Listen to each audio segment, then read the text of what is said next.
acho que vai começar.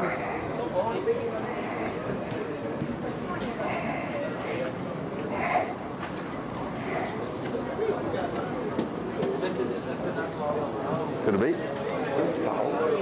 No disco, no hard drive do computador agora. Esse é o nível que eles têm. Você acredita nisso? Então eu tô tendo que... Deu pau num hard drive onde a gente pega as configurações para transmissão ao vivo. Então eu não consigo pegar. Então eu tô falando com o pessoal do CCE, eles não sabem também agora. Enfim, eu vou gravar isso aí. Assim, eu acho que daqui a 5 minutos eu consigo começar a transmissão, mas agora eu não consigo. Não, então não deixa, vai sem transmissão. Cara, eu testei isso hoje de tarde, cara. Eu vim com o cara pra testar e funcionou agora. Mas é velho o computador ou não? Já uns 5 anos, cara. Bom, começa sem. Você perguntou a gente. Ah, é? Eu acho que eu já vi mais cheio, mas enfim. Estamos gravando tudo isso, por sinal, viu? Você tá com esse negócio ligado aqui. Não, eu tava fofocando com o Miguel Campos ali, então saiu tudo. Tudo gravado. É o cara de Roraima. Inclusive isso aqui que a gente tá falando agora. Ele é o cara de Roraima lá, cara. Puta, é um lugar desesperador. Você conhece ele, né? Esse cara é desesperador lá. Escuta, como é que eu te apresento? Ah, como você quiser, cara. O Alberto, da Unicamp, ponto. Não precisa falar que eu sou o velho amigo da casa, eu fico lisonjeado. Então. Tá bom? Bom, bem-vindos a todos. Obrigado pela presença aqui. Hoje a gente vai ter... antes de anunciar o Alberto, semana que vem a gente vai ter o Marcelo Guzzo, também da Unicamp, falando sobre neutrinos, no dia 28, na quarta-feira da semana que vem. Bom, hoje então é um grande prazer ter o visitante frequente aqui do Convite à Física, um membro honorário praticamente do Instituto de Física. Seja trabalha mais aqui ou se trabalha mais lá, é questão a decidir. O Alberto, ele é um físico, trabalha no departamento de matemática e ciências, estatística e ciência da computação da Unicamp. E hoje ele vai falar para a gente sobre uma interface entre relatividade geral, hidrodinâmica e cositas mais. Obrigado, Raul. Obrigado a todos aqui pela presença. Para mim sempre é um prazer vir aqui até o Instituto, que é um lugar que eu ainda sinto como sendo a minha casa, e eu espero que os locais aqui também me vejam como alguém da casa, né? Eu acho que sim. Isso que eu vou apresentar hoje aqui é uma área relativamente nova, bastante nova de fato. Ela nasce de umas especulações teóricas dos anos 80, dos nossos anos 80 aqui, e ganha corpo a ponto de poder se fazer experimentos nessa área, mais ou menos agora depois do ano 2000, né? A nossa intenção, eu trabalho com um grupo nesse projeto, a nossa intenção aqui é realizar experimentos também. O que para alguém que me conhece deve soar um pouco estranho, né? Porque eu talvez seja o tipo mais teórico dos teóricos, a ponto de me localizar no Instituto de Matemática, né? Mas eu quero deixar principalmente para os estudantes o recado que um físico não deve ter nenhum tipo de preconceito, certo? A gente não deve ter preconceito nem contra a atividade experimental, nem contra a atividade computacional, né? Nenhum tipo de... Meus principais colaboradores nesse projeto são esses dois. Maurício Richards é professor na Universidade Federal do ABC e o Rafael Santarelli é meu estudante de doutorado na Unicamp. Eu gostaria de ter um colaborador ilustre nesse projeto e eu esperava que ele ia estar aqui hoje, e ele não pôde estar por questões de saúde, que é o professor Sartorelli, né? Eu espero que ele participe ativamente nas coisas que eu vou apresentar aqui, né? Essencialmente, essa nova área, que é uma nova área, ela foi recebida de maneira entusiasmada, com direito a destaque em revistas como The Economist, certo? Que se dizia e se apresentava como sendo a possibilidade de você domar um buraco negro, você ter um buraco negro na sua bancada, na sua mesa. Essa é a ideia. Isso não é exatamente um buraco negro, certo? A ideia intuitiva que todos têm do buraco negro como um corpo astrofísico de dimensões extraordinárias é real, não é? Um buraco negro é assim. Não tem sentido você falar em buraco negro nessa mesa. É óbvio que esse cara não é exatamente um buraco negro, mas é uma determinada configuração, no caso que eu vou apresentar aqui, surpreendentemente, é uma configuração de um fluido e eu espero que fique claro por que isso é uma surpresa, que captura as propriedades essenciais de um buraco negro. Na verdade, captura a propriedade essencial de um buraco negro, que é a existência de uma região que recebe o nome de horizonte de eventos. Né? Obviamente, tudo que for feito em cima desse modelo análogo, e isso é o nome que se dá na área, o que a gente está fazendo aqui é estudando teorias análogas à gravitação. Tudo que a gente faz aqui não pode ser encarado como efetivamente um experimento onde você testa a realidade da física gravitacional. Não é isso. Né? Porém, as propriedades inerentes de um horizonte são todas idênticas. Né? Em particular, a descrição cinemática do que é um horizonte na realidade geral, ela é reproduzida de maneira fiel nas configurações que eu vou apresentar aqui. Certo? Eu tenho que fazer uma rapidíssima introdução do que é a realidade geral, certo? Eu vou tentar usar o mínimo de fórmulas, de fato eu não tenho nenhuma fórmula aqui, a não ser que sejam algumas meramente ilustrativas. A relatividade geral é uma teoria de gravitação. Né? É a teoria de gravitação correta, a gente sabe em que escalas, em que regiões a gravidade newtoniana, que é uma teoria centenária e de grande sucesso, deixa de valer, e ela deve ser substituída pela relatividade geral, que é a teoria que a gente reconhece e sabe que está correta em todas as áreas que a gente consegue testar. Certo? Então, essencialmente, a relatividade geral é uma teoria que descreve a interação gravitacional. Os elementos fundamentais da relatividade geral, a relatividade geral é uma teoria, então ela é construída com uma série de hipóteses, né? Uma coisa fundamental lá são as equações de Einstein. As equações de Einstein são as equações de movimentos, são as equações dinâmicas da teoria, e elas que regem todos os fenômenos envolvidos aqui. Né? A equação de Einstein tem essa cara, complexa o suficiente para espantar muita gente, é isso mesmo. A única coisa que eu quero dizer aqui é que isso todo mundo vai reconhecer. Essa equação tem um sinal de igual aqui, certo? Então tem um lado esquerdo e um lado direito, tá certo? O lado esquerdo reúne todas as propriedades do espaço-tempo, o lado direito da distribuição de matéria. Tem uma frase que é atribuída ao Wheeler, que diz, que é bastante sintética de tudo isso, que diz que a relatividade geral é uma teoria onde a matéria diz para o espaço como ele se deforma e o espaço diz para a matéria como ela anda, como ela se move. É assim mesmo. Né? A teoria, a gravitação de Einstein é uma teoria essencialmente diferente da gravitação newtoniana. A interação gravitacional não é descrita por forças, como é na mecânica newtoniana, mas ela é descrita por fenômenos de espaço-tempo. Né?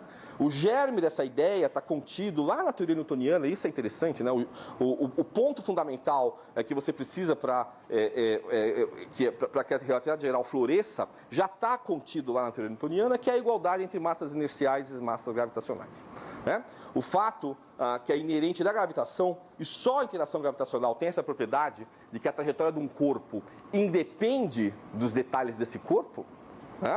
Vamos pensar em corpos pontuais, porque é mais fácil. Corpos pontuais só têm massa. Né? Então, dois corpos de massas diferentes, se postos em movimento com a mesma velocidade inicial e a mesma posição inicial, sob a ação gravitacional de um campo gravitacional de um corpo distante, eles seguem a mesma trajetória. Tá certo? Então, se você coloca em órbita esse apontador laser, um fusquinha ou planeta Terra em torno do Sol, eles vão seguir sempre a mesma trajetória. Isso é uma propriedade inerente da gravitação, nenhuma outra teoria tem isso. Mesmo, por exemplo, a atração coulombiana, que formalmente é semelhante à relatividade, semelhante à gravitação newtoniana, porque também é uma força do tipo 1/r², não é assim. As trajetórias dependem da razão Q sobre M. Só a gravidade tem essa propriedade. Né? A partir daí, esse é o ponto fundamental para você reconhecer a gravidade não como um fenômeno de força, que é uma coisa que atua num determinado corpo, em determinada posição, mas um fenômeno de espaço-tempo, que é o que tem em comum entre essas duas situações tão diferentes, como um corpo lá, que é o corpo que gera o campo gravitacional, e um laser point numa órbita aqui, e um fusquinha na mesma órbita. Certo? A única coisa que tem em comum aqui é o corpo e a estrutura de espaço-tempo. Né? Muito bem, eu não quero me alongar muito nisso, porque senão a gente gastaria todo o colóquio discutindo todas as sutilezas da relatividade geral. O importante é que ela faz previsões, como toda teoria física, ela faz previsões. Né? Essas previsões podem ser testadas, e uma previsão em particular que é a que a gente vai explorar ao máximo aqui, é a existência desses objetos chamados buracos negros, né? Um buraco negro é, de certa maneira, a solução mais simples que você pode ter na realidade geral, que é o equivalente do monopolo newtoniano. O que é um monopolo? É um corpo pontual de massa m, que, portanto, gera um campo gravitacional que é um potencial do tipo 1 sobre R. Tá certo? Diverge lá em cima do corpo e no resto do espaço é 1 sobre R. Né? O monopolo, na realidade geral, é a chamada solução de Schwarzschild, que é o caso mais simples, simetria esférica. Né? E ele a distribuição, o campo gravitacional é radicalmente diferente. Radicalmente diferente. Em particular, existe um raio, supondo que o corpo é pontual, existe um raio maior que zero, maior, né, que engloba o corpo, além do qual você não tem nenhuma informação a respeito do corpo. Né? Isso que pode parecer estranho é alguma coisa que também havia sido notado na mecânica newtoniana. O primeiro a notar isso, parece que existem cartas que foram trocadas entre o Newton e um reverendo de nome Mitchell, né? Em que o reverendo havia anunciado essas coisas, mas o primeiro a descrever isso do ponto de vista científico foi o Laplace. E o Laplace chamava isso de estrela cinza. Né? E a ideia é simples. Vocês devem saber, devem se lembrar do que é a velocidade de escape. O que é a velocidade de escape? A velocidade de escape é uma velocidade limite que, se você colocar um corpo em movimento radial aqui na superfície da Terra, você pega uma bola de futebol, dá um chute, né? Despreza a atmosfera. Essa bola vai e depois desce aqui, cai de volta. Essa é a ação da gravitação, é essa, certo? Aí existe uma velocidade que, se você conseguir chutar a bola com essa velocidade, ela não volta mais. Ela não volta mais porque ela vai chegar no infinito. Ela vai escapar da ação do campo gravitacional da Terra. É fácil você estimar que valor é esse. Você sabe calcular o potencial gravitacional na superfície da Terra. Basta você igualar a energia cinética com a velocidade apontada puramente do lado radial, exatamente igual a essa energia potencial. Né? Qualquer chute superior a isso vai fazer com que esse corpo se desprenda da Terra. Tá certo? Muito bem. O Laplace já sabia que a luz tem velocidade finita. Já sabia, né? Então o Laplace já sabia que havia um potencial gravitacional que era capaz de armadilhar a luz, deixar a luz capturada.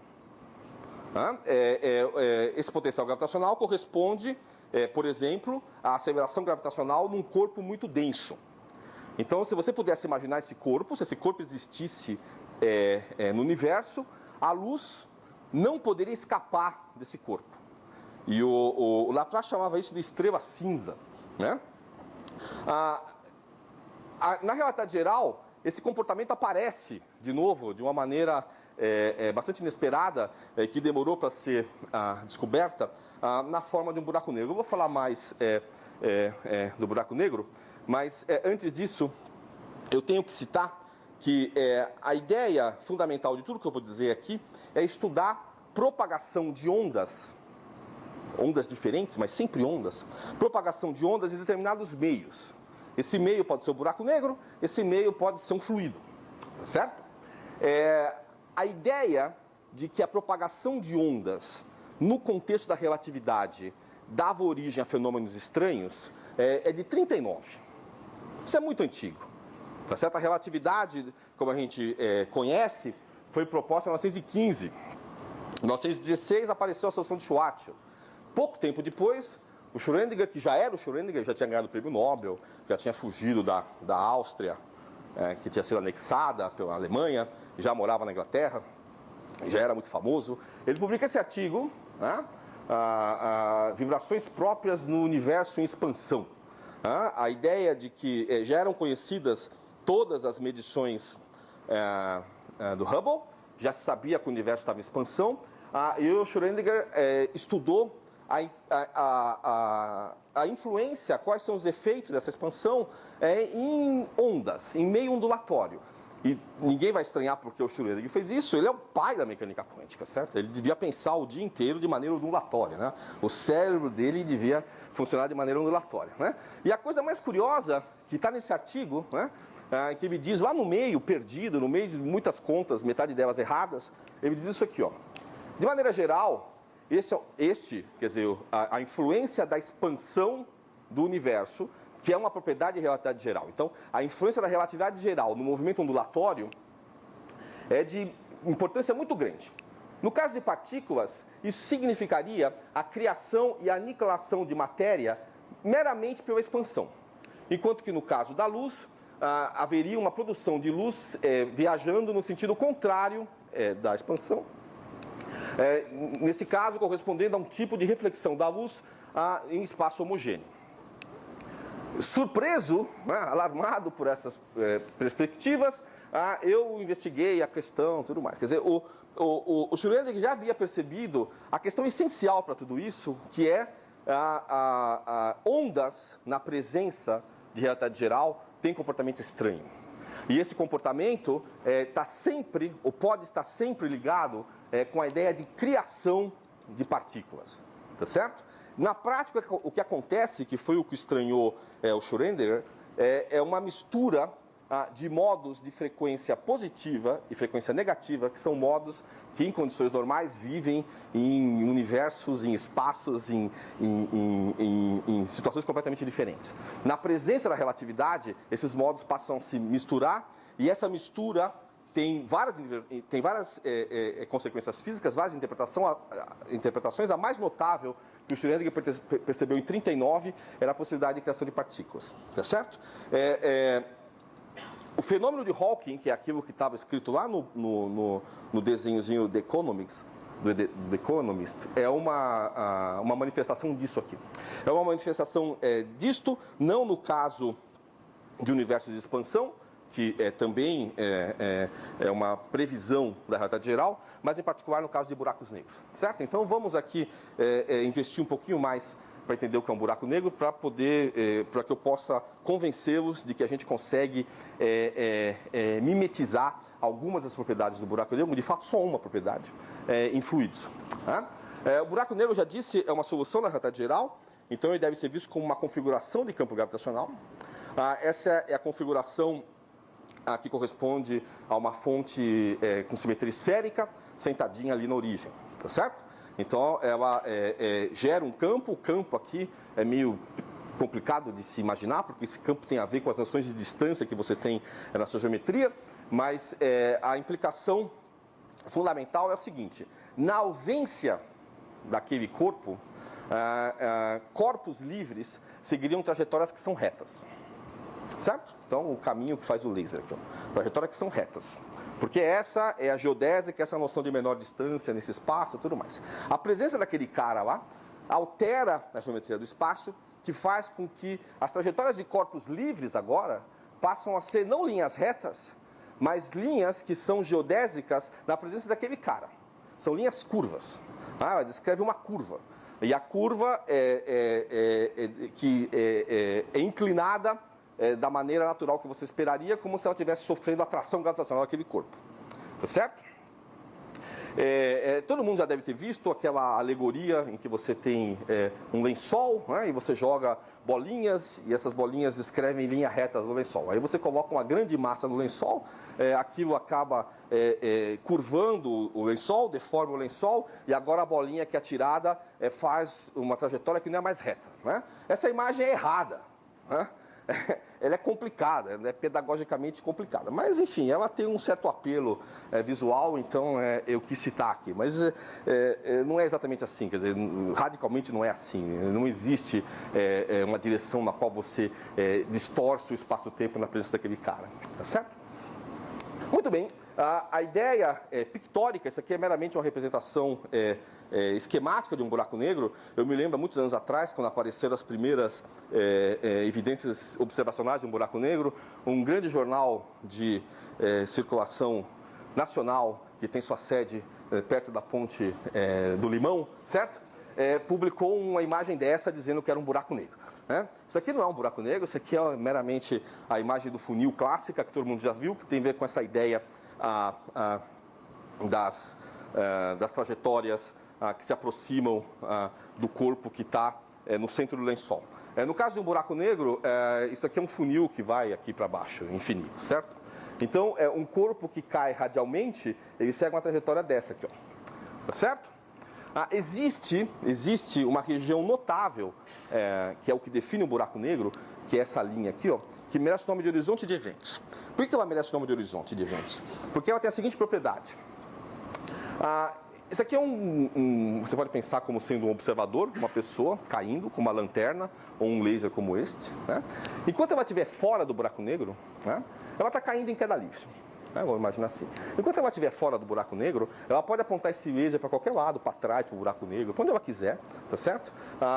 Esse laser se propaga da maneira usual. Na verdade, essa propagação é meio deformada, mas enfim, em particular, se ela apontar o laser para trás dela, esse laser pode chegar tão longe quanto ela queira. Basta ela esperar o tempo suficiente, tá certo? Então, ela pode conversar com o primo dela, que está aqui no infinito, trocando os sinais de laser, tá certo? Aí ela continua a trajetória dela em direção ao centro do buraco negro e ela cruza essa região terrível, né? O que tem de mais terrível no horizonte, na minha opinião, é o fato de que não acontece nada quando você passa por ele. Nada. Tá certo? Você não vai ser esmagado, você não vai ser destruído, você não vai ser pulverizado, não vai acontecer nada. Se o buraco negro for muito grande, você não vai ter nem condições de dizer que você cruzou o buraco negro, ou que você cruzou o horizonte de eventos.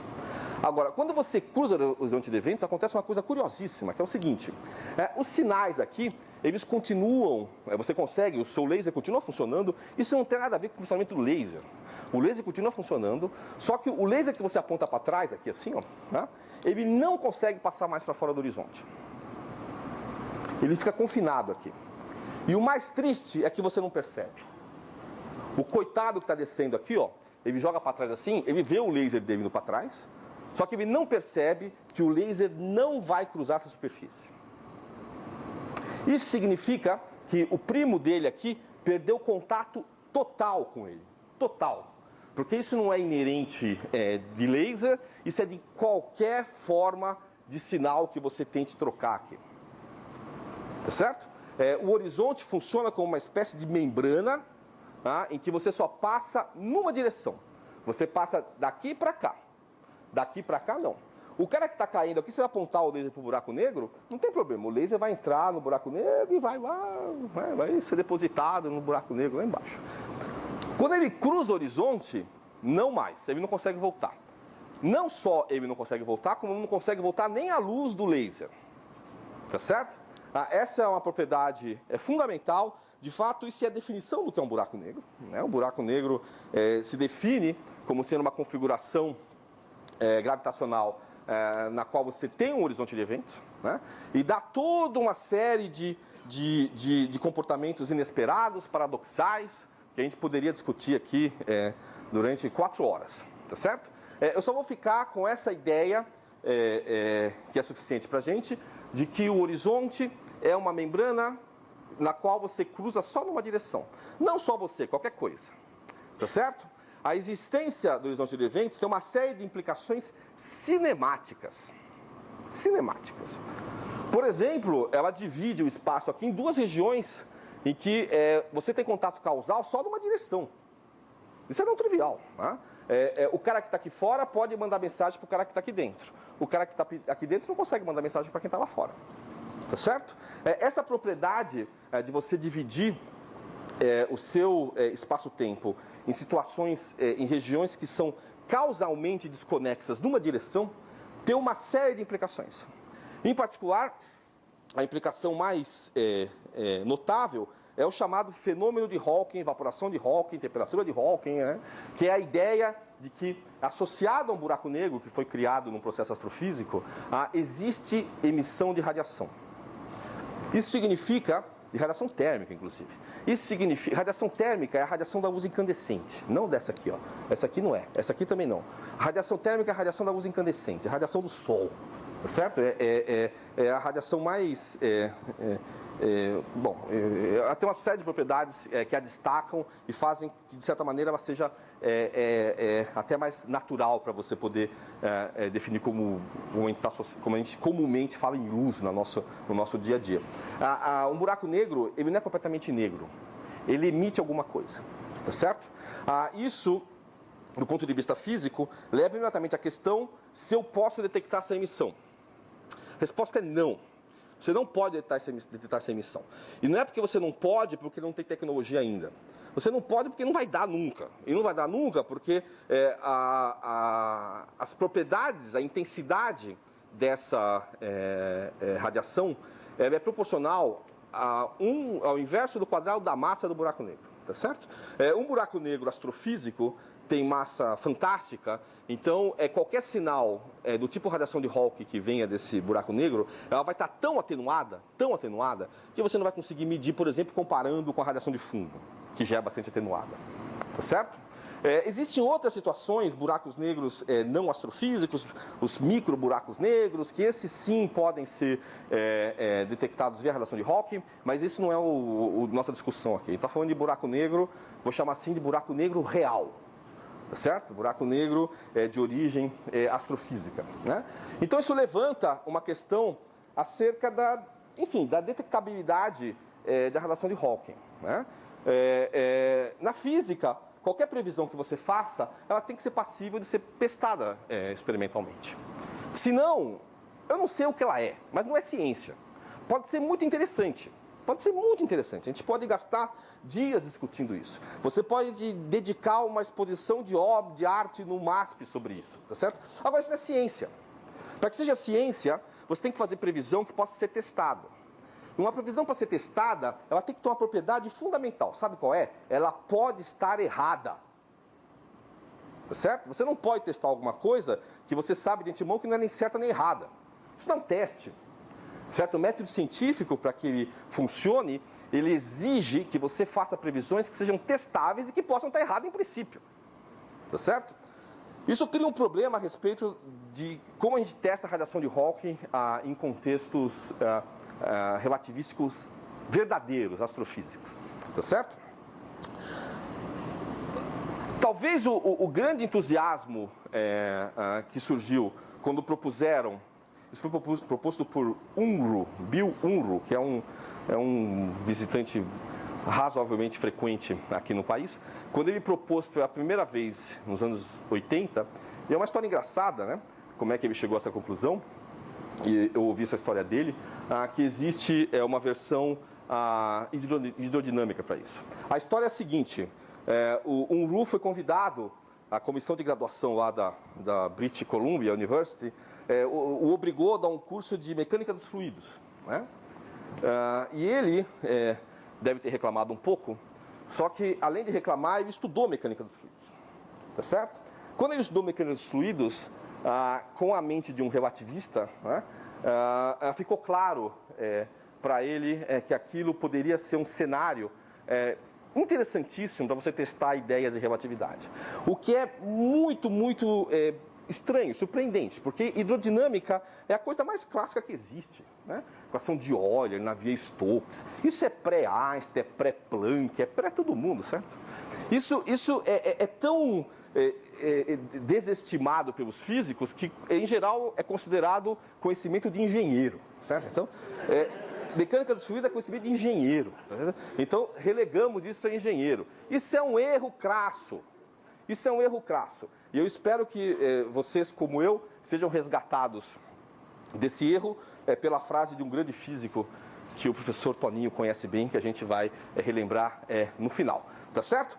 A coisa fundamental aqui, a gente tem que lembrar o que são ondas em água. Tá certo? Agora eu tenho que fazer uma coisa aqui que o Raul me ensinou, mas Ctrl Tab, não sei o que aqui. Beleza. Tá certo? Beleza, tá certo? Isso aqui é uma simulação, tá certo? Um desenhozinho bobinho, porém ele tem todas as propriedades do que eu quero, do que eu vou ter que explorar aqui para mostrar o meu modelo análogo de onda em água, tá certo? O que é onda do ponto de vista hidrodinâmico, certo? onda, essencialmente, é a propagação de uma pequena perturbação. Que perturbação é essa? Pode ser uma perturbação de pressão, pode ser uma perturbação, certo? Aqui a gente está preocupado em ondas superficiais. Então, eu desloco um elemento de água aqui na superfície e ele naturalmente, esse deslocamento inicial se esvai, né? Ele se propaga. O movimento em uma dimensão é esse aqui. Tá certo? Esse aqui é um tipo de onda sofisticado que tem componente longitudinal aqui e tal, certo? Mas em geral, se ele não tiver componente longitudinal, o movimento típico, se eu pingar um corantezinho aqui, o movimento típico que eu vejo dessa partícula de água é fazer uma circunferência aqui, ó. Esse aqui, como tem componente longitudinal, ele anda um pouquinho. Tá certo? Isso é a essência de um movimento ondulatório de superfície na água. E isso é chamado, na literatura dos engenheiros, de onda de gravidade. Não tem nada a ver com onda gravitacional, tá certo? Mas chama onda de gravidade. E chama onda de gravidade porque a força de restauração aqui é a força da gravidade. Quem está atuando aqui para contrabalancear a energia cinética das gotículas de água é a ação da gravidade, que abaixa todo mundo para baixo aqui. Tá certo? Tem ondas de gravidade na atmosfera, são muito interessantes. Se você colocar no Google lá, você vai encontrar fotos curiosíssimas de onda de gravidade na atmosfera, cujo o comprimento de onda é da ordem de quilômetros, e você vê assim, né? Às vezes você vê do avião, você consegue ver uma... Tá certo? Alt Tab, Raul...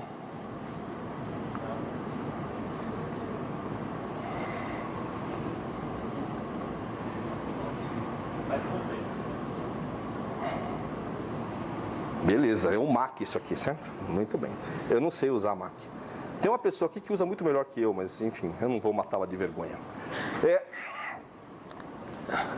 Vamos aqui, ó. Veja só. Isso é o fundo marinho, tá certo? Aqui, 2 golfinhos. Eu tentei fazer essa apresentação biologicamente correta, certo? Então, eu escolhi os golfinhos de propósito, né? Aqui são gaivotas. Aqui são gaivotas, tá certo? Os golfinhos, eles são mamíferos e emitem som, certo? Então, os 2 golfinhos aqui, ó, eles podem se comunicar trocando sinais sonoros. Vocês são muito novos, o Toninho lembra do Flipper, certo? Vocês são muito novos, vocês não sabem o que é isso. O Raul se lembra também do Flipper, né? Os golfinhos podem se comunicar trocando sinais sonoros. Inclusive um código riquíssimo, cheio de nuances, tal, que faz com que as pessoas acreditem que o golfinho é muito inteligente, tá certo? Então, o golfinho aqui, ó, esse golfinho, ele conversa com o primo dele aqui, dando uns gritinhos, tá certo? O que são gritinhos? Né? São pequenas perturbações de pressão na água, tá certo? Então, pela ideia de ondulatória na hidrodinâmica que eu falei, essa perturbação se esvai, ela se propaga e chega aqui no primo dele e eles continuam conversando, tá certo? Você pode ter uma situação, em geral você tem uma situação, em que você tem uma correnteza aqui, ó. Então a gente pode supor que os 2 estão parados, né? Vamos supor que os 2 estão parados. Eu tenho aqui, ó,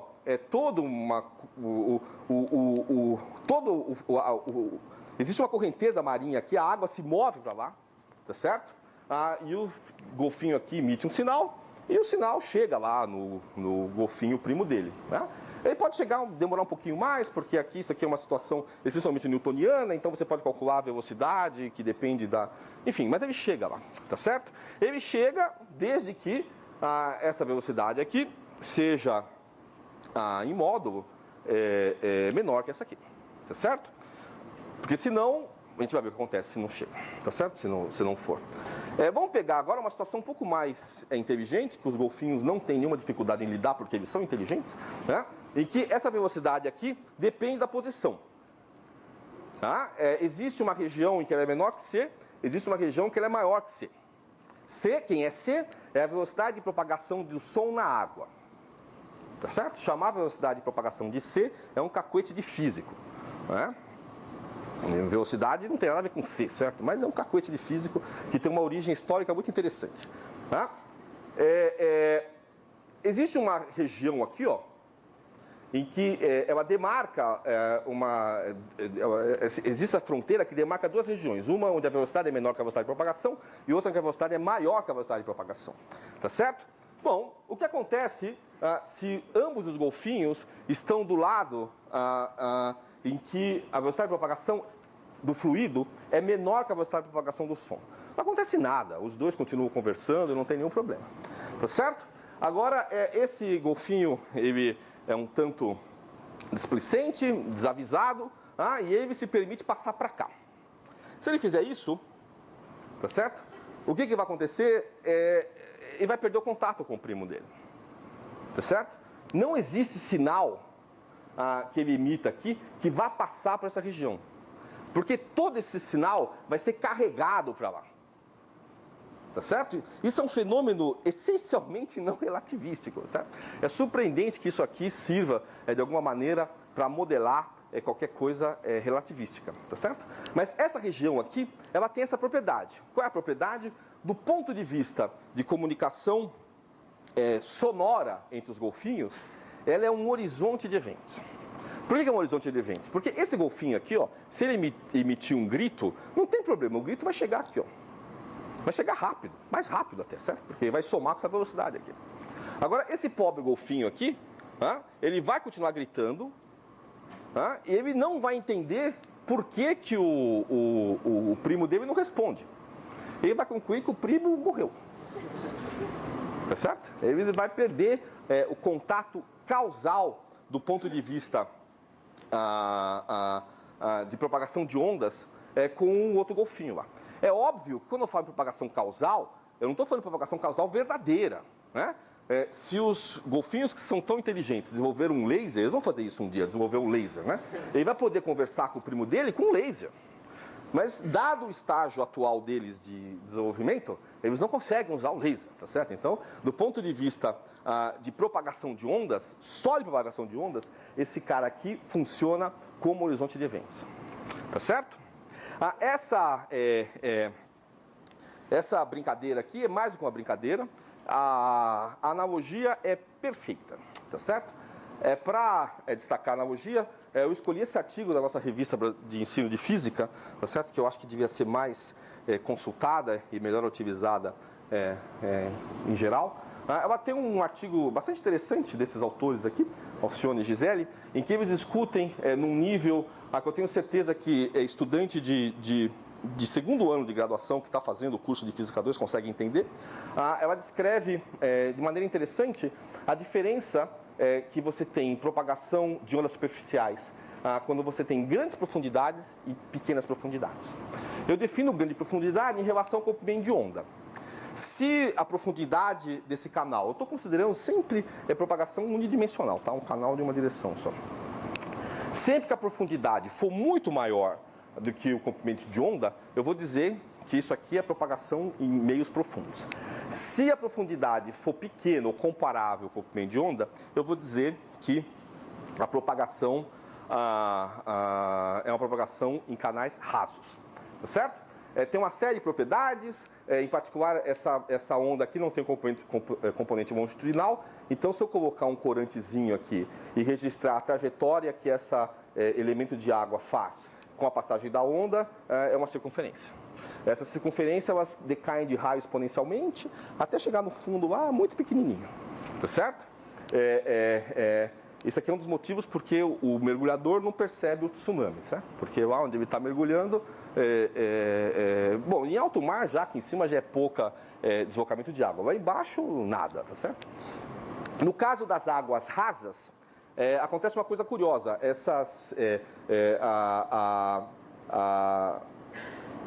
as partículas, os elementos de água também se movem numa curva fechada, só que a curva agora é uma elipse, que é uma circunferência que foi achatada, tá certo? Tem uma série de propriedades físicas diferentes da propagação em canais profundos e em canais rasos. A gente vai aqui só olhar para a velocidade de propagação. A velocidade de propagação de ondas de superfície em água de canais profundos é dado por essa expressão aqui. E essencialmente a velocidade depende do comprimento de onda. G é a aceleração da gravidade. Tá certo? Isso aqui implica que tem dispersão. Você tem velocidade diferente para comprimentos de ondas diferentes e tem uma série de propriedades físicas interessantes por causa da dispersão. No caso raso, isso tem uma coisa curiosa. No caso raso, a velocidade não depende do comprimento de onda. Não existe dispersão. E a velocidade é dada por essa fórmula aqui, ó, raiz de g, que é a aceleração da gravidade, vezes h, que é a profundidade. Tá certo? Duas coisas eu quero destacar aqui. Primeiro, o fato da velocidade não depender do comprimento de onda significa que, para efeito de propagação de ondas de superfície, canais rasos são meio não dispersivo. Isso aqui é o gancho que a gente se usa na prática, rigorosamente, para estabelecer a relação com os aspectos gravitacionais. Tá certo? Na gravidade, na relatividade geral, a luz também se propaga sem dispersão. Tá certo? Mais interessante, que é o que a gente vai usar na prática aqui, é o fato de que essa velocidade diminui se eu diminuo a profundidade. Tá certo? H pequeno vai dar um C menor. Essa é o que está implícito aí. Isso tem uma série de coisas interessantes. Isso aqui é um dos fenômenos ligados por trás da quebra da onda da praia, certo? A praia você pode considerar como uma rampa. Então você tem uma onda que vai caminhando, experimentando profundidades cada vez menores. Então a sua velocidade de propagação vai diminuindo, só que por inércia o topo da onda lá continua com a velocidade anterior, certo? Então a onda se dobra em cima dela mesma. Né? Esse é um dos mecanismos. Tem outra ação de vento, tem um monte de coisa, mas esse é um mecanismo, você não precisa de vento para quebrar a onda, certo? Só isso aqui é suficiente para quebrar. Muito bem, isso aqui é essa ideia de que a velocidade de propagação da onda diminui com H, a gente pode usar para propor uma configuração semelhante a um horizonte de eventos. Não aquela brincadeira do golfinho, mas agora uma coisa de verdade. Tá certo? Para fazer isso, eu vou relembrar alguma coisa que os engenheiros conhecem muito bem, que é um fenômeno conhecido com o nome de salto hidráulico. Isso foi matematicamente descrito pela primeira vez pelo Helmholtz. E os engenheiros conhecem há muito tempo, né? Em palavras, o salto hidráulico é um fenômeno que acontece que sempre que você tem aumento de velocidade de escoamento da água, então você tem água escoando e você tem alguma não homogeneidade que implica em aumento de velocidade. O nível daquele escoamento cai. Isso se chama salto hidráulico. Isso é conhecido na engenharia, é uma coisa preocupante na projeto de barragens, porque implica um monte de coisa, implica aumento de erosão de solo. Né? Isso é uma coisa conhecida pelos engenheiros há muito tempo, tá certo? O que ninguém percebeu é que um salto hidráulico essencialmente é um horizonte ao contrário. Vamos ver o que significa isso. Eu tenho, bom, esse aqui isso aqui são experimentos que você pode fazer em casa. Nem todos os experimentos que você pode fazer em casa, é que você pode. Isso aqui você abre a torneira, certo? Deixa a torneira pingar. Né? Ela não pode pingar, ela tem que descer com uma coluna assim. Isso aqui não é água, isso aqui é glicerina, tá certo? Porque se você fizer com água, você tem isso aqui. Você tem turbulência, né? Agora, note que tem uma região aqui que não é nada turbulenta, tá certo? Vamos continuar com esse... outro exemplo de salto hidráulico, certo? Isso é bem fácil de fazer. Você abre a sua torneira, isso aqui é água, tá certo? Então a água cai, ela se esvai, assim, para todos os lados, tá certo? São superfície plana. E tem uma região curiosa aqui, a partir da qual você tem um monte de... Né? Notem que aqui é lisinho ali, tá certo? Quem olha assim, dá a impressão que nem tem água aqui. Mas tem água, né? Você pode fazer um teste experimental. Você põe o dedo lá assim. Se você puser o dedo, você vê que tem água, tá certo? Acontece que isso é o exemplo clássico do salto hidráulico. O que está acontecendo é o seguinte. Você tem uma coluna de água, tá certo? Cuja vazão é determinada lá pela abertura da sua torneira. Essa vazão desce aqui, encontra a placa, tá certo? E começa a se espalhar. Quando ela faz isso, a velocidade radial que ela anda aqui acaba sendo muito maior do que essa velocidade aqui, ó. Muito maior. Obviamente tem que ter conservação da vazão, certo? Então, se você pegar um elemento de área aqui, a água que está caindo aqui tem que ser a água que está sendo expelida aqui fora, tá certo? Conforme essa água vai ocupando circunferências concêntricas, a velocidade vai caindo. Até que chega um ponto, né, em que a velocidade tem outro valor aqui, e esse aqui é o fenômeno do salto hidráulico. Quer dizer, onde você tem velocidade mais alta, a altura de propagação cai. Certo? Agora pense em ondas superficiais aqui. O que são ondas superficiais? São essas protuberâncias que você vê aqui, ó. As ondas superficiais, acontece uma coisa curiosa, porque lembra que a velocidade de propagação da onda superficial é menor quanto menor for h. A velocidade de propagação de onda superficial aqui é pequenininha, justo na região em que a velocidade de translação da água é maior. Então, com certeza absoluta, essa região aqui é uma região em que a velocidade de propagação da água é maior do que a velocidade de propagação das ondas superficiais. Sabe o que acontece na prática? Não tem onda. Não tem onda. Tá certo? Se você colocar qualquer tipo de perturbação aqui, essa perturbação se esvai exponencialmente. Não tem onda. Tem um fenômeno diferente chamado onda evanescente, é outra história. Não tem onda. Isso explica porque isso aqui é lisinho. Porque se você fizer uma perturbação aqui, ela não se propaga de maneira normal. Ela é atenuada rapidamente, né? Até ela encontrar essa fronteira. O que tem de especial essa fronteira? Essa fronteira é a região em que a velocidade da água passa a ser igual à velocidade de propagação. O que aparecem aí? Ondas. Ondas, né? Essa fronteira aqui, ó, é um horizonte de eventos ao contrário. Essa água caindo aqui, ó, corresponde a uma configuração gravitacional chamada de buraco branco. Ele é o contrário do buraco negro. É uma coisa de onde tudo sai e nada entra. Então, o buraco branco é uma configuração que você tem um horizonte de eventos ao contrário, uma membrana ao contrário. É o que acontece aqui, ó. Aqui tudo sai. Se eu colocar um corante aqui, ó, ele vai ser espalhado para tudo aqui. Se eu puser um corante aqui, não tem jeito de eu fazer o corante passar para cá. Ele vai passar por difusão, essa é outra história. Mas por perturbação de superfície, não. Você não consegue. Se você colocar uma boia de patinho aqui, assim, ó, né, que anda na superfície, ela não vai conseguir passar para lá. Agora, qualquer coisa aqui dentro passa para cá. Essa aqui é uma configuração que recebe o nome de horizonte de eventos de buraco branco, que já é suficiente para fazer medições. Tá certo?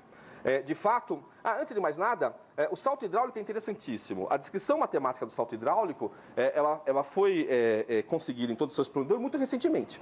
E a primeira surpresa que se obteve é que existem configurações que não podem ser em água, por causa tem a ver com viscosidade, que se faz com glicerina, em que você quebra a simetria axial. Se você tem uma coluna d'água que desce verticalmente e você admite isso como sendo um cilindrinho, tá certo? Então, ingenuamente você imagina que a única possibilidade por simetria é que aquilo, quando chegue na plataforma que é perfeitamente perpendicular, que aquilo se propague, que aquilo escorra de maneira circular, tá certo? Errado, tá certo? Ela pode descrever assim, ó. Desse tipo aqui, ó, tá certo? Com simetrias discretas. Né? Aí você fala, mas isso não é incompatível com a simetria axial? Não, não é compatível, porque você não consegue prever onde esse cara está alinhado. Tá certo? A simetria está presente aqui. Você não consegue prever para que lado deve estar alinhado. Agora, essa aqui é uma configuração, e essas coisas são quantizadas, existem níveis associados a ela e tal. Quem quiser ler sobre essas coisas, ver um monte de imagem interessante, é só procurar esse camarada, John Bush, você não vai esquecer nunca, porque Bush, John, MIT, tá certo? Você vai achar facilmente. Isso não dá para fazer em casa, tá? Isso tem que ser glicerina e tal, você não consegue fazer em casa. Com água você nunca vai ver essas configurações, tá certo? Isso aqui é um trabalho interessante porque é uma coisa na fronteira da engenharia com a matemática. A descrição matemática disso aqui é bastante sofisticada, tá certo? Muito bem, vários experimentos foram propostos. Esse é o experimento que está descrito no artigo que eu dei como referência, né? Você tem um cilindro, esse cilindro está repleto de água, e você bombeia, faz a água circular aqui assim, ó, nessa direção aqui, tá certo? Só que esse cilindro é tal que o piso dele aqui é inclinado. Então você faz o fluido circular aqui, né? E como o piso é inclinado e a vazão é constante, o que acontece é que a velocidade de propagação da água é maior onde a altura é menor. Tá certo? Conservação de vazão. Muito bem. Agora você produz perturbações na superfície da água, você tem ondas na superfície da água, que vão caminhar para lá e para cá, tá certo? E a velocidade de propagação dessas ondas dependem da profundidade. E elas diminuem quando a profundidade diminui. Então, a velocidade de propagação do som diminui, a velocidade da água aumenta, vai ter uma região aqui que elas vão se igualar. Tá certo? Você tem aqui a formação de horizonte de eventos. E aqui é bom porque você tem um horizonte de eventos de buraco branco e um horizonte de eventos de buraco negro. Ou ao contrário, um buraco de buraco branco e de buraco negro. Tá certo? E você poderia fazer medições. Que medições eu estou falando aqui? Eu não vou falar em medição de radiação Hawking. Radiação Hawking é um fenômeno quântico. Depende da constante de Planck. Aqui não tem constante de Planck. Tá certo? Quando a gente fala em medição aqui, é detectar na superfície da água ondas que corresponderiam àquelas misturas do Schrödinger, de ondas de frequência positiva e frequência negativa. Tá certo? Como é que você faz isso? Aí eu vou mostrar uma configuração. Essa configuração acabou, ela se provou complicada. A configuração mais promissora, de fato foi a única que funcionou até agora, é a configuração que foi feita na Universidade de British Columbia, que é essa aqui, ó, né? Que é uma propagação unidimensional. Você tem uma canaleta, tá? A ideia é simples, você tem água aqui, que é forçada a circular nessa direção aqui, tá certo? O fundo está ligeiramente inclinado, mas isso não é um problema. E você perturba a superfície da água, você tem ondinhas. Tem um obstáculo aqui, ó. Esse obstáculo aí está de propósito. Como a vazão da água é constante, necessariamente quando você passa pelo obstáculo, diminui aqui a coluna de água, vai aumentar a velocidade de propagação da água, a velocidade de vazão da água vai aumentar. Ao mesmo tempo, a velocidade de propagação das ondinhas aqui vai diminuir. E se você calibrar direitinho o formato deste obstáculo, com todos os elementos pertinentes aqui, vai aparecer uma região aqui onde a velocidade de propagação da água vai ser igual à velocidade de propagação do som na superfície, das zonas superficiais, tá certo? Você vai forçar aqui a aparição do horizonte. Isso aqui é um objeto que gera as ondinhas, tal, esse experimento foi feito, tá? O que você espera medir? Qual que é a previsão que foi testada aqui? A previsão é o seguinte: no momento em que surge o horizonte, e você pode controlar o momento que surge o horizonte aumentando essa vazão, no momento que surge aqui, aparece na superfície da água aquela configuração que corresponde à mistura dos modos de frequência positiva e negativa. Tá certo? Isso na prática funciona assim: você pinga um corante na superfície da água, né? E esse corante é um corante que reage de maneira diferente quando atingido por determinada luz lá, e você faz com que a superfície da água brilhe, fique bem brilhante, não precisa nem apagar muita luz. E você filma aquilo, fotografa aquilo. Quando você filma e fotografa, você consegue depois decompor aqueles modos e você consegue detectar a presença dos modos que só aparece quando aparece o horizonte, que correspondem aos modos de frequência positiva e negativa. Aqueles modos que deixaram os Schrödinger tão surpresos no começo, que são o mecanismo por trás da criação da radiação de Hawking.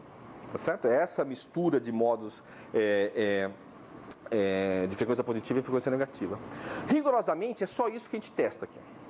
A radiação de Hawking tem uma série de outras propriedades. Ela é térmica. Isso está fora de questão aqui, porque essas propriedades dependem do contexto gravitacional.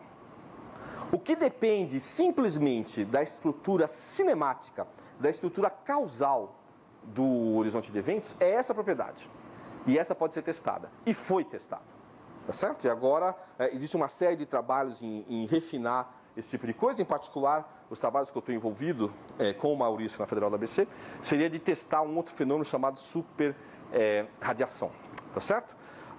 Esse aqui é um exemplo clássico de interdisciplinaridade. Tá certo? Ainda que eu não posso considerar a mecânica dos fluidos algo fora da física, certo? É de fato interdisciplinaridade. Se o Unruh não fosse obrigado a dar o curso dele de mecânica dos fluidos, talvez a gente demorasse mais 20 anos para fazer isso aqui, tá certo?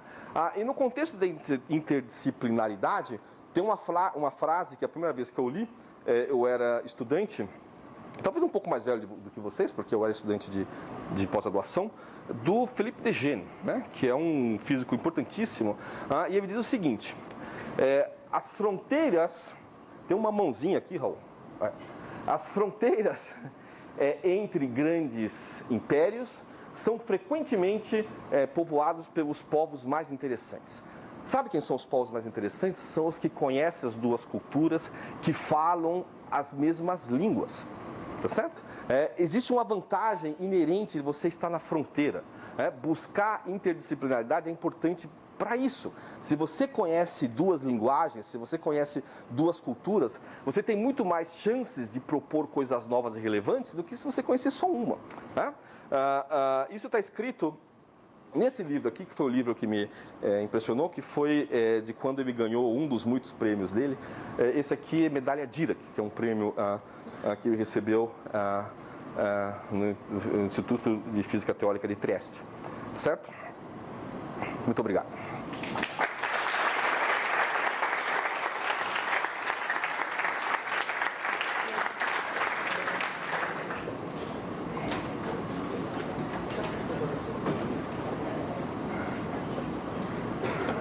Então, nós temos pouco tempo para perguntas.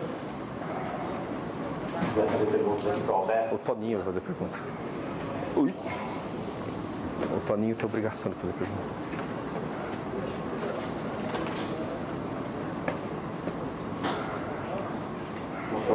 Da Horizonte de Eventos. Eu tenho uma, Raul. Miguel também entra. Alberto, essencialmente, qual é a diferença do teu horizonte de eventos para um horizonte aparente? Essa é uma questão técnica. O horizonte de eventos é um fenômeno, é uma estrutura global. Né? Então, o horizonte aparente é uma estrutura local. Então, você pode ter horizontes aparentes que, com a evolução do sistema, se promova a um horizonte de eventos. E você pode ter horizontes aparentes que desapareçam. Né? Horizonte, você pode pensar de uma maneira bastante assim, informal, que o horizonte aparente é um horizonte de eventos instantâneo. Ele aparece, pode sumir, mas aqui é sempre evento que a gente fala, certo? Isso é importante, que isso implica que a gente está no regime estacionário. Regime estacionário é diferente do estático, as coisas não estão paradas, elas estão andando, mas elas se andam de uma maneira que não muda no tempo, tá certo? Isso é o estacionário, não é estático. Um horizonte aparente é um fenômeno intrinsecamente não estacionário que está fora de contexto.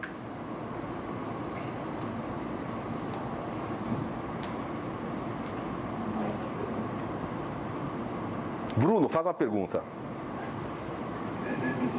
Pô, Bruno, você me fez investir tanto. O senhor, no caso, falou a respeito do laser no horizonte de eventos, quando ele aponta o laser para trás, e aí ele olha, ele consegue ver com o laser saindo, correto? Na verdade, do referencial dele, ele vai ver o laser ir tão longe quanto ele tiver tempo para esperar. Agora, isso não implica que o laser vai sair se visto de fora.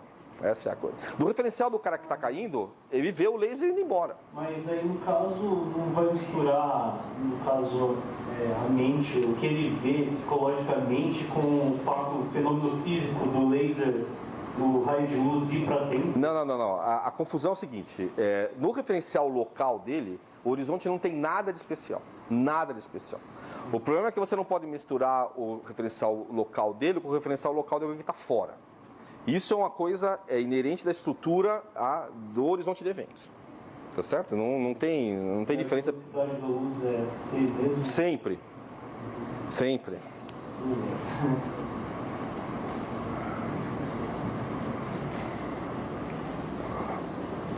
Então, aí tem uma coisa que é diferente, né? Porque se no referencial dele que está debaixo do horizonte de eventos, ele vê a luz andar com velocidade C, no experimento hidráulico, você vai ver o corante andar para trás. Né? Certo. O equivalente do horizonte de eventos aqui é só na questão de separação causal. Fisicamente eles são diferentes.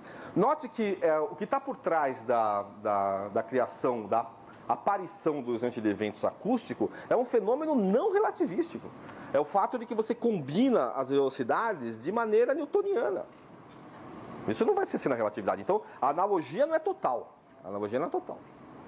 Mas isso é o que acontece, né? Se a gente falar... É que ali é onda superficial, né? Não Sim. tem a ver, mas se fosse uma correnteza, a gente falaria e não ouviria nada, né? Porque o som vai se propagar para trás. Ah, bom, você mesmo, bom, aí é difícil, depende de como é a Não, sua... enfim, a onda, né? Se Agora... a gente pudesse enxergar a onda acústica sair da boca da gente, a gente veria a onda... Isso. Mas os nossos golfinhos são pontuais. Então, eles falam, ouvem e enxergam no mesmo ponto. Entendeu? Porque se você... o que você falou é verdade, né? Não, a luz a gente veria embora. Aqui sim, a luz é completamente... ela não sente nada disso. Mas no caso isso é por causa da estrutura do espaço-tempo, né? Isso o quê? Isso tem a ver com a estrutura do espaço-tempo. Isso o quê? O fato do laser sair... Sim. Ver o laser. Sim. Não faz sentido se tivesse tudo... Não. Eu vou precisar de muito tempo para te convencer que o que você acha de sentido, que é o significado de sentido tem que ser mudado, né? As coisas podem fazer sentido, sim, e os dois observadores não concordarem com nada e estão os dois corretos. Isso não... Mais perguntas? Bom, então, vamos agradecer novamente ao Alberto. Obrigado.